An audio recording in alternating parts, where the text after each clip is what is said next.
Hello everyone, welcome to the Mysterious Stories channel, where you'll discover the most mysterious, scary, and fascinating stories.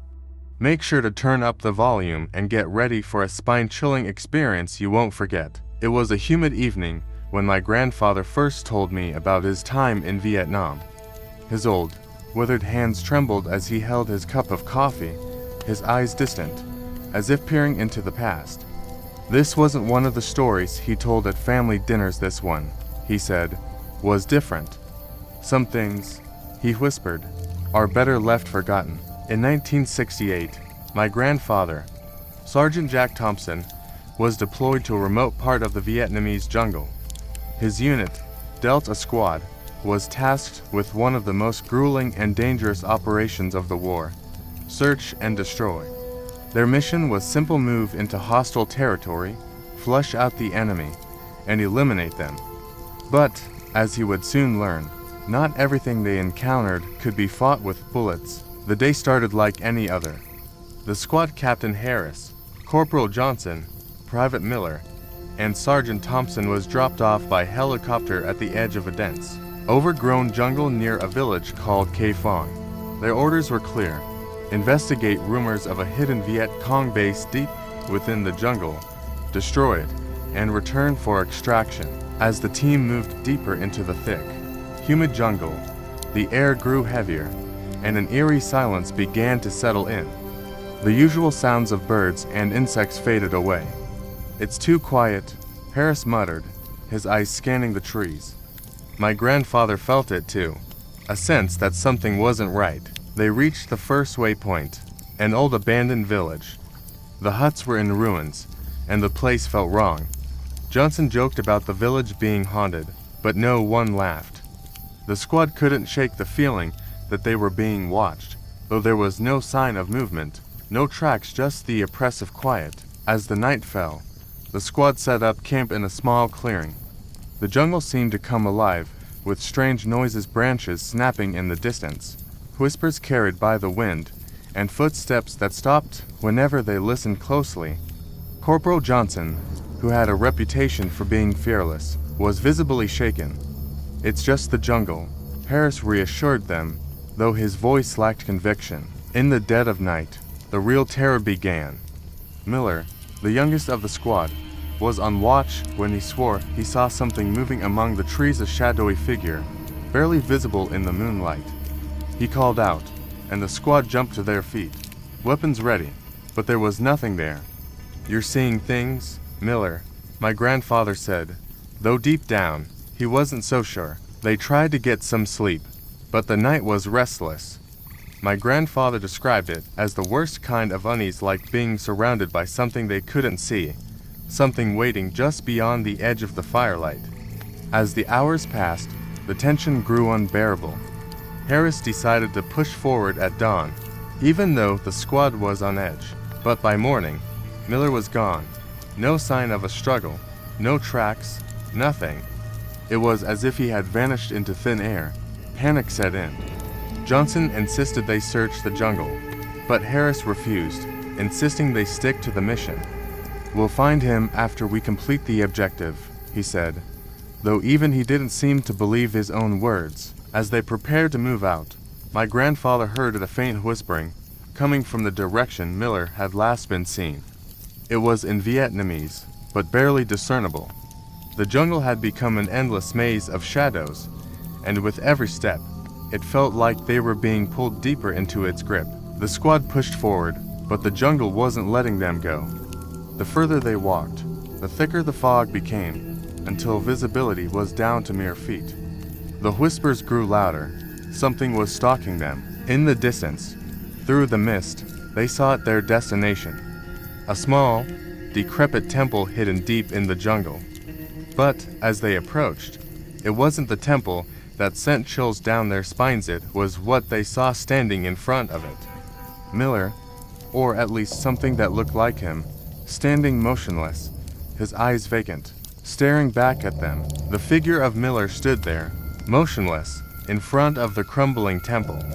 The fog swirled around him, obscuring parts of his face, but his vacant eyes were unmistakable.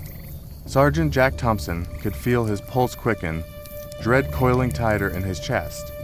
It wasn't right Miller had disappeared in the night, and now he was standing there like a statue, as though he'd never been gone. Captain Harris was the first to break the tense silence. "Miller," he shouted, stepping forward. "What the hell are you doing out here?" But Miller didn't respond. He didn't move.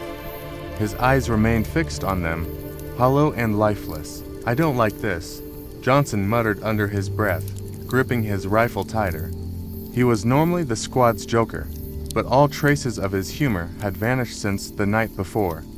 There was a palpable tension in the air, something unnatural that the men couldn't shake. As they drew closer to Miller, the jungle around them seemed to grow darker, the thick canopy overhead blocking out even the thin light that had filtered through the mist. A low, rhythmic hum, almost like chanting, seemed to emanate from the temple behind Miller. It was a sound none of them could explain, sending shivers down their spines. "Miller, answer us," Harris demanded again, his voice cracking as he approached. He reached out to touch the young private's shoulder. The moment his hand made contact, Miller collapsed.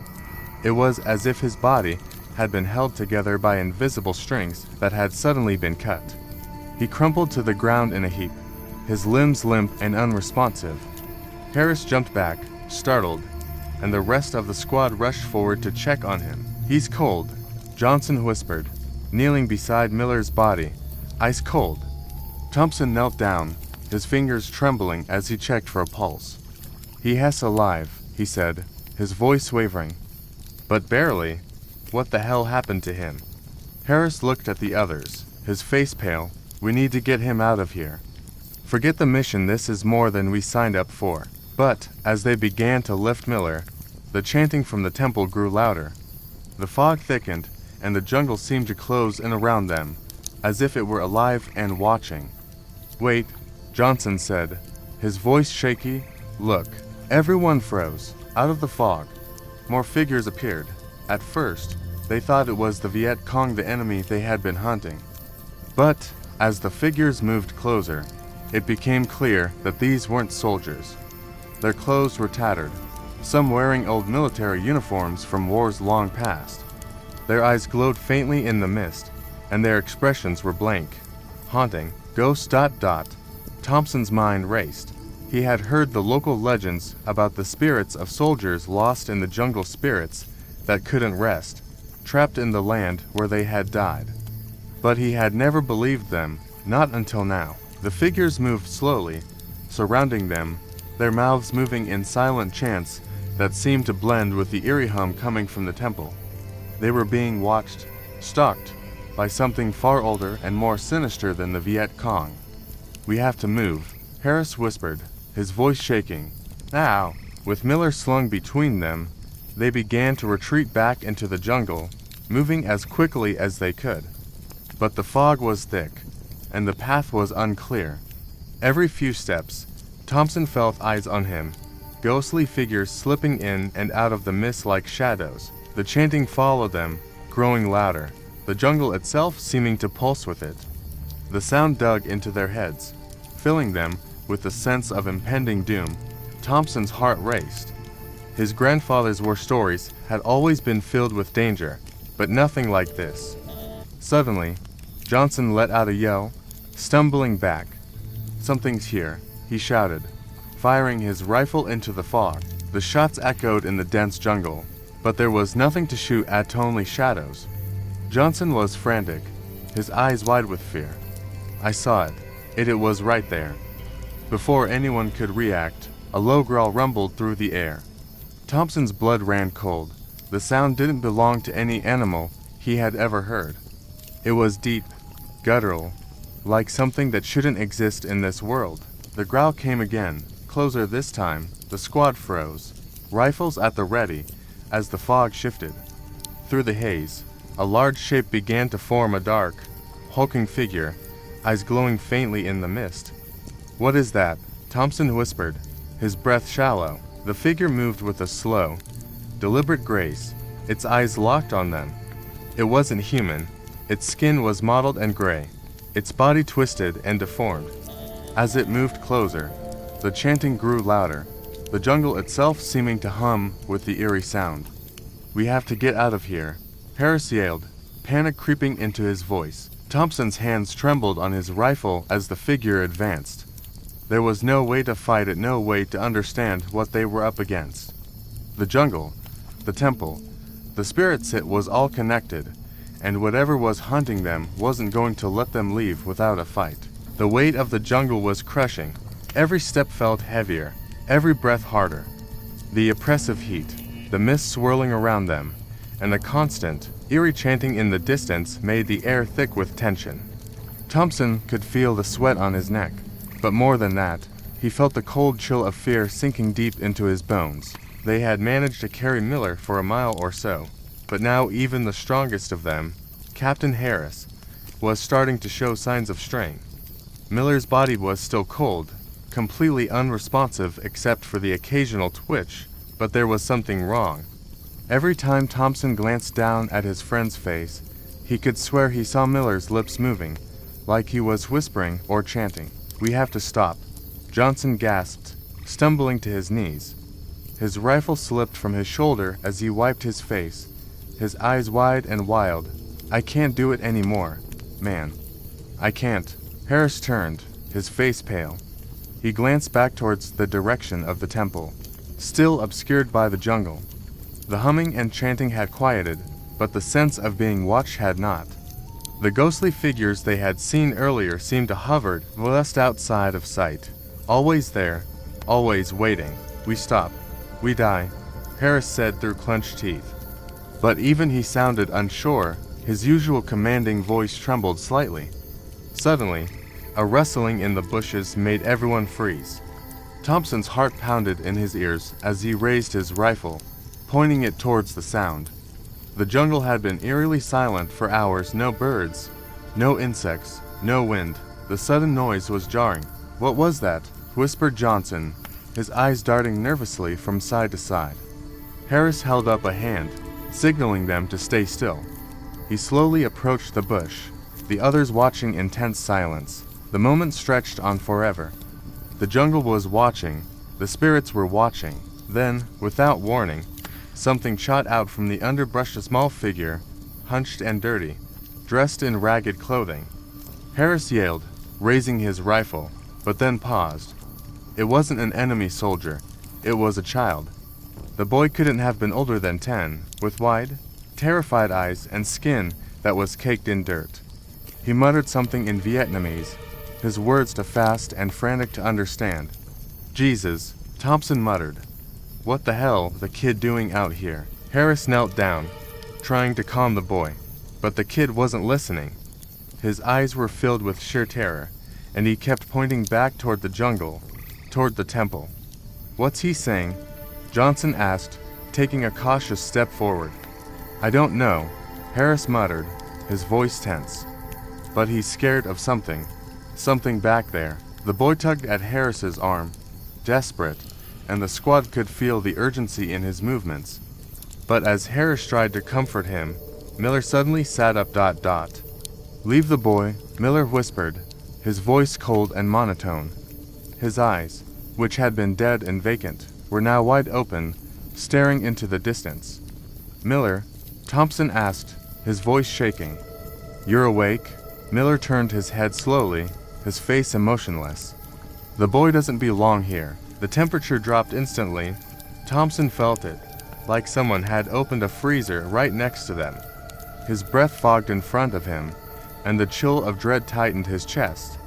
The jungle, which had been oppressively hot, was now as cold as death.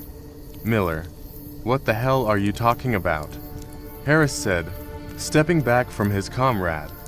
But Miller's expression didn't change. "We need to go," Johnson whispered, his voice shaking. "This isn't right. None of this is right." Before anyone could react, the boy screamed. His eyes widened in terror as he pointed past them into the trees.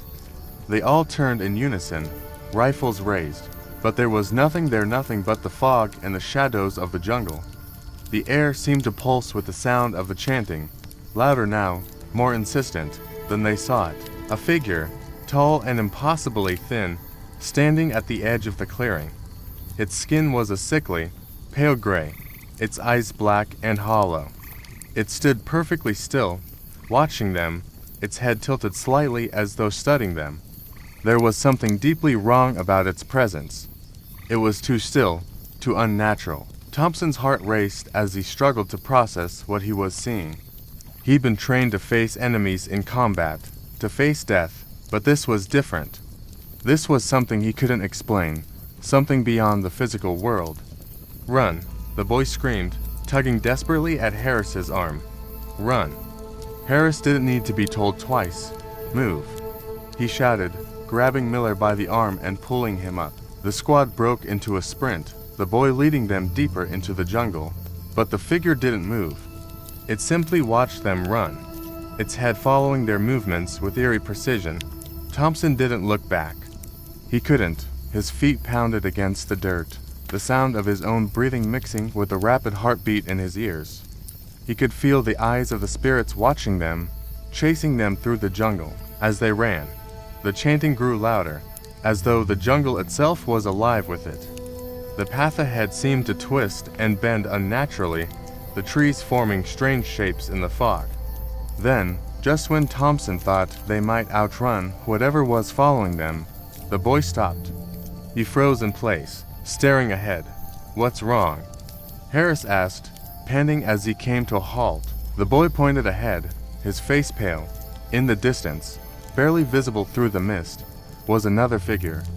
This one was different from the first, shorter, hunched over. But it was waiting, just like the other one. "They're everywhere," the boy whispered, his voice trembling. "You can't escape them, they're everywhere." Thompson's stomach dropped as the reality of their situation began to sink in. They weren't just being watched, they were being hunted. The jungle's grip tightened with every passing minute. The figures continued to haunt them from a distance, always present, always watching but never moving closer. It was as though the jungle itself had come alive, an invisible hand guiding them deeper into its maw. Captain Harris struggled to maintain control of the squad. The soldiers, once hardened and disciplined, were fraying at the edges. The boy they'd encountered remained silent now, his eyes wide, only nodding or shaking his head when asked questions. Miller, on the other hand, had slipped into a bizarre calmness. He no longer twitched or mumbled, instead staring ahead with an almost peaceful expression, as if whatever had taken hold of him had consumed his fear. The oppressive mist that clung to the jungle floor twisted and churned like a living entity, swallowing sound and amplifying every whisper, every crack of a branch. It wasn't long before Thompson started hearing voices in the fog, soft, eerie whispers calling his name. "We have to be close to the extraction point," Harris muttered under his breath, checking the map, though his shaking hands betrayed his doubt. "We just need to hold on." But Thompson wasn't sure anymore. Nothing made sense out here. The compass spun wildly, and no matter how far they marched, the jungle never seemed to change. The same twisted trees, the same looming shadows. It was as if they were walking in circles, led by some unseen force, trapped in an eternal loop. Johnson, pale and shaking, broke the tense silence. "We're not gonna make it out of here, man. You all see it, right? We're being herded, like animals. Shut it." "Johnson," Harris barked, though the sharpness in his voice had faded. He knew it too. "We keep moving. We don't stop. That's an order." Thompson wiped sweat from his brow, trying to focus, but it was getting harder. The constant weight of eyes on him, those damn figures, was like a suffocating blanket of dread. He didn't know if it was the jungle or his mind playing tricks, but every shadow seemed to stretch, twist, and morph into grotesque shapes. A loud snap echoed through the trees. The squad froze, their rifles raised, scanning the surroundings. "What was that?" Thompson whispered, his finger tense on the trigger. No one answered. The jungle was quiet again. To quiet, the boy suddenly tugged on Harris's sleeve, pointing ahead. "There," he whispered, his voice barely audible. "It's coming." "What's coming?"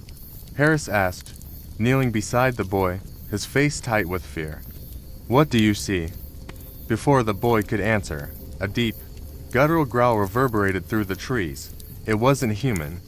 It was a sound that clawed at their very souls, a primal noise that spoke of things ancient and malevolent. The jungle seemed to hold its breath, and the mist parted just enough to reveal a hulking figure moving between the trees. It wasn't one of the ghostly watchers that had been trailing them. This was something far worse. "Jesus Christ," Johnson gasped, stumbling backward. "What the hell is that?" The creature, if it could even be called that, was massive. Its dark, misshapen form slinking through the underbrush with a fluidity that defied its size. Its skin was a mottled gray, covered in patches of what looked like rotting flesh. And its eyes were black voids, staring straight through them. "Move," Harris yelled, pulling the boy along as the squad broke into a desperate run. Thompson's heart pounded in his chest as they sprinted through the jungle, the creature's heavy footfalls close behind. The mist seemed to close in around them, twisting and warping the path. Trees loomed like dark sentinels, their branches reaching down like claws. The growling grew louder, closer. Thompson could feel the hot breath of the thing on his neck. He glanced back, and for a split second, his eyes met its black, soulless gaze. The sheer malevolence in that stare sent a jolt of terror through him. "Faster!" Johnson screamed, his voice ragged with panic. But no matter how fast they ran, the creature kept pace, its growls echoing in the trees. Thompson's legs burned, his lungs screamed for air, but he couldn't stop. Not now, not when the thing was right behind them. Suddenly, Miller stopped dead in his tracks, turning to face the beast. "No more running," he muttered, his voice eerily calm. "Miller," Thompson yelled, skidding to a halt. "What the hell are you doing?" Miller didn't answer.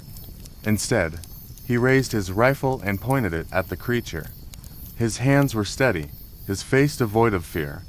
"I see you," he whispered, his voice so quiet it was almost lost in the growl of the beast. And then, in the blink of an eye, the creature lunged. Miller fired once, twice. The beast roared, a horrible, earth-shaking sound, but it didn't stop. It was on him in an instant, slamming into him with a force that sent Miller flying into the trees. The impact was bone-shattering, and Thompson heard a sickening crack as Miller's body hit the ground. "Miller!" Harris screamed, but there was no time to help. The creature turned its attention to the rest of them, its black eyes gleaming with hunger. Thompson's mind raced. They couldn't fight this thing. It was too fast, too strong, but they couldn't outrun it either. "Not forever, Captain," Thompson shouted, his voice hoarse. "We need a plan." Harris's face was a mask of desperation. "We head for the river," he yelled, pointing to the right. "It's our only chance." With no other option, the squad veered toward the river, the creature hot on their heels. The jungle seemed to twist and warp as they ran, the mist thickening, the trees closing in around them. The ground became uneven, roots and rocks tripping them up at every step. Thompson's legs burned, his chest heaving with each ragged breath, but he kept moving. The growls of the creature echoed in his ears, driving him forward. Then, just as his legs were about to give out, he heard the rush of water. The river was close, but so was the creature. The river was in sight, its rushing waters a faint promise of salvation. But the jungle clung to them like a curse. Every step forward was met with resistance, if nature itself wanted to trap them in its suffocating embrace. Thompson's lungs burned with exhaustion as he struggled to keep pace with the others. Captain Harris led the way, his face set with determination, while Johnson stumbled behind, wide-eyed and terrified, his breath coming in ragged gasps. The boy they had rescued clung to Harris's side, his small legs somehow keeping up despite the panic of their escape. Behind them, the creature's growls echoed through the jungle. It was gaining on them. "Don't look back," Harris shouted, though his voice trembled with fear. "Just keep moving. The river's close, we can lose it there." Thompson wiped the sweat from his brow, heart pounding as his boots slapped against the uneven ground. His vision blurred from fatigue. but the thought of that monstrous thing closing in behind them kept him moving. His hands trembled around the rifle slung over his shoulder. What was that thing? Not Viet Cong. Not human. Not anything he could explain. The creature's growl grew louder, echoing off the trees like a living nightmare. Thompson risked a glance over his shoulder and immediately wished he hadn't. The hulking, rotting figure was barreling toward them, its black eyes glinting with malevolence. It was a twisted abomination of flesh and decay, faster than anything that size had any right to be. Thompson turned back around, pushing his legs to move faster. His boots caught on vines and roots, threatening to trip him, but somehow he managed to stay upright. The river was so close, they just had to make it a little further. Suddenly, Johnson cried out in pain and fell to the ground with a heavy thud, clutching his leg. Thompson skidded to a halt, turning back. "Johnson," he yelled, his heart lurching with panic. Johnson writhed on the ground, his face twisted in agony. "My ankle, I think it's broken." "Leave him," Harris barked. "We can't stop now." Thompson hesitated, torn between his friend and the terror chasing them. The growls grew louder, the creature's rancid breath practically on their necks. But he couldn't just leave Johnson behind, not like this. Before Harris could protest further, Thompson ran back, grabbing Johnson under the arms and hauling him up. "Come on, man, we gotta move," Thompson grunted, straining to lift Johnson's weight. Johnson's face was pale, his eyes wide with pain and fear. "Thompson, man, it's right behind us, I know." Thompson snapped, dragging Johnson along, his legs burning with effort. "Just hold on." The others were already at the edge of the riverbank, but Thompson and Johnson were falling behind. The water roared in front of them, but the creature's growl was deafening behind them. Suddenly, the jungle seemed to explode with noise. The ground shook as the creature charged, its grotesque body barreling through the trees like a freight train. Thompson's breath caught in his throat as he felt its presence looming behind them, its foul stench invading his senses, making him gag. He didn't dare look back. Just then, the boy screamed, pointing toward the river. There, over there, Thompson's eyes followed the boy's shaking finger, and his heart soared. On the far side of the riverbank, barely visible through the mist and dense foliage, was a small wooden hut, an old fisherman's shack, long abandoned. "Get to the shack," Harris ordered, his voice strained. "Go, go, go." With renewed urgency, Thompson hoisted Johnson higher and staggered toward the water's edge. Harris had already splashed into the river, pulling the boy along behind him. The current was strong, but they were desperate. Thompson plunged into the icy water, the shock of it stealing his breath. He struggled to keep hold of Johnson, who was gasping for air, his injured leg dragging him down. The creature's growl pierced the air once more, but it didn't follow them into the water. Instead, it paced at the edge of the riverbank, its black eyes glaring at them from the shadows. It seemed hesitant, as if the water was some kind of barrier it couldn't cross. Thompson's legs felt like lead as he dragged himself and Johnson across the river. The current pulled at them, threatening to sweep them downstream, but they fought against it. Thompson's heart pounded in his chest, fear and exhaustion gnawing at him as they stumbled toward the far bank. As they reached the other side, Harris was already inside the hut, his rifle aimed at the doorway. The boy stood behind him, eyes wide with terror. "Get in," Harris shouted, waving them toward the entrance. Thompson heaved Johnson up the muddy bank and dragged him toward the door. Once inside, Harris slammed the door shut and barred it with an old wooden beam. For a moment, they just stood there, panting, dripping with river water, listening to the growls of the creature outside. It hadn't left. They could still hear it pacing by the river, snarling in frustration. Johnson collapsed onto the floor, groaning in pain. "I can't believe we made it," he muttered, clutching his leg.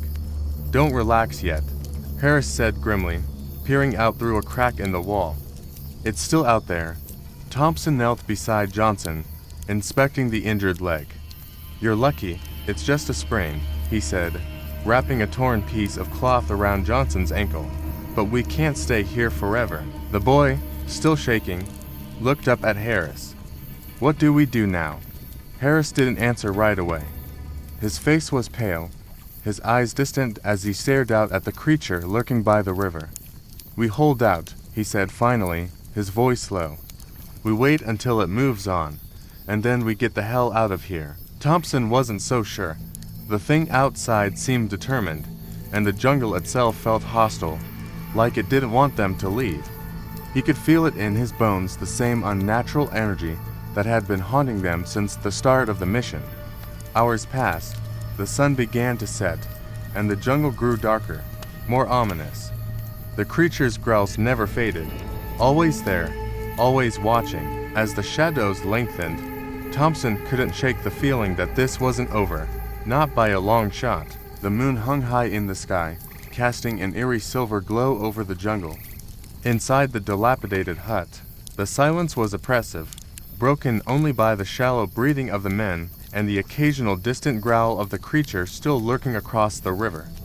The thin wooden walls creaked as the wind whistled through the cracks, and the darkness outside seemed to press in on them from all sides. Thompson sat by the door, his rifle resting on his knees, his eyes scanning the jungle for any sign of movement.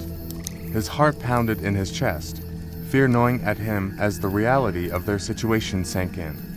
They were stranded, with no way to contact base and no backup coming. Worse, the jungle seemed to have come alive, as if it were waiting for them to make a mistake. Johnson, pale and exhausted, lay on the floor beside him, clutching his injured ankle. Harris stood at the window, staring out into the night, his face etched with worrying. The boy they had rescued sat in a corner, trembling, his wide eyes darting between the men. "We can't stay here forever," Thompson muttered, his voice barely a whisper. Harris didn't respond right away. He had been staring into the darkness for what felt like hours, as if waiting for something. Finally, he turned to face them, his expression grim. "The thing's still out there," he said. "It's not going to let us go that easily." Thompson glanced toward the river. The creature hadn't made a sound in hours, but he knew it was still there waiting. Its presence was palpable, a heavy weight pressing down on them all. And it wasn't just the creature. The jungle itself felt wrong, as if it were alive, watching them. "Maybe we can make a run for it," Thompson suggested, though even as he said it, he knew it was a long shot. Johnson was in no condition to run, and they had no idea how far the next friendly outpost was. "Run where?" Harris snapped, his voice tinged with frustration. "That thing will tear us apart before we make it 10 yards. A heavy silence settled over the group. Thompson's mind raced, trying to come up with a plan, but every option felt like a dead end. The creature had them pinned, and the jungle was working against them. Suddenly, the boy spoke up, his voice small and hesitant. There's a shrine." The men turned to him, surprised. Harris knelt beside the boy, his expression softening. "What are you talking about?" The boy's voice trembled as he spoke. "My grandfather told me about it. Deep in the jungle, there's a shrine, a place where the spirits gather. If we can reach it, maybe they'll protect us." Thompson exchanged a glance with Harris. It sounded like superstition, but at this point, they had little else to go on. The jungle was alive with more than just the Viet Cong. It was steeped in a malevolence that defied explanation. Maybe the boy was onto something. "Where is this shrine?" Harris asked, his voice low and urgent. The boy pointed into the darkness beyond the river. "It's not far. But we have to go now, before the creature returns." Thompson hesitated. The idea of wandering deeper into the jungle, especially at night, was terrifying. But staying here was a death sentence. They had no choice. "Let's move," Harris decided, standing up and pulling the boy to his feet. "We'll take our chances." Thompson helped Johnson to his feet, wrapping his arm around his shoulder to support his weight. The pain etched on Johnson's face was clear, but he didn't complain. They were all running on adrenaline now. They left the hut, stepping back into the oppressive darkness of the jungle. The river flowed silently behind them, and the creature's presence seemed to hang in the air like a dark cloud. The boy led the way, his small frame darting through the thick undergrowth with surprising speed. The journey was grueling. Every step felt like a fight against the jungle itself. The trees seemed to close in around them, their gnarled branches clawing at their clothes and skin. The air was thick with the smell of damp earth and decay, and the distant calls of nocturnal creatures echoed through the trees, sending chills down their spines. The deeper they went, the more disoriented Thompson became. It felt as though they were walking in circles, the jungle playing tricks on their senses. Every shadow looked like the creature. Every rustle of leaves sent their hearts racing. Johnson's breathing grew labored, but he gritted his teeth and kept moving, determined not to slow them down. After what felt like an eternity, the boy suddenly stopped, pointing ahead.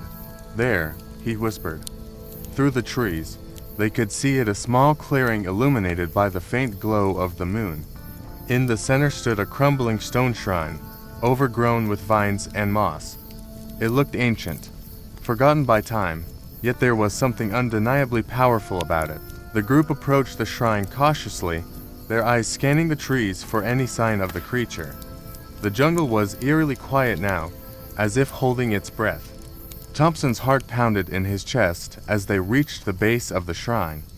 "What now?" Johnson rasped, leaning heavily against Thompson for support. The boy knelt before the shrine, his small hands clasped together in prayer.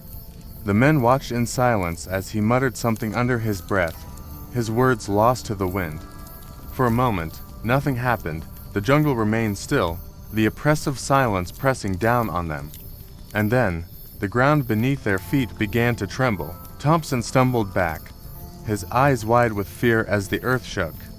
The trees around them swayed as if caught in a violent wind, though the air was still. The shrine seemed to pulse with energy, its stones glowing faintly in the moonlight. Harris grabbed the boy, pulling him to his feet. "What's happening?" Before the boy could answer, the growl returned. It was louder now, more menacing, as if the creature was right behind them. Thompson turned, his breath catching in his throat as he saw it. The creature was emerging from the trees, its massive, decaying body shrouded in shadow. Its black eyes glinted with malice as it approached, moving slowly, deliberately, as if savoring the moment. "We have to go," Harris shouted, his voice cracking with panic. But the boy shook his head. "Wait," he whispered. "Trust the spirits." The creature roared, its monstrous form towering over them. But just as it was about to strike, the shrine flared with blinding light. The creature howled in agony, recoiling as the light washed over it. The air crackled with energy as the shrine seemed to come alive, its ancient power repelling the creature. Thompson watched in awe as the creature thrashed and writhed, its body disintegrating under the shrine's light. In seconds, the monstrous form was gone, reduced to nothing but ash. The jungle fell silent once more. They stood there in stunned silence, the weight of what had just happened sinking in. The oppressive atmosphere had lifted, replaced by an almost serene calm. The jungle no longer felt hostile. It was as if the spirits had granted them mercy. Harris knelt beside the boy, his face filled with a mixture of relief and disbelief. "You saved us," he whispered. The boy smiled weakly, his eyes reflecting the soft glow of the shrine. "The spirits saved us." Thompson let out a shaky breath, the tension finally leaving his body. They had survived against all odds. They had survived. But, as they turned to leave the clearing, Thompson couldn't shake the feeling that the jungle wasn't done with them yet. If you enjoyed today's story, don't forget to like, share, and subscribe to our channel, Mystical Tales, so you won't miss out on more eerie and thrilling tales in the future. Thanks for watching, and see you next time.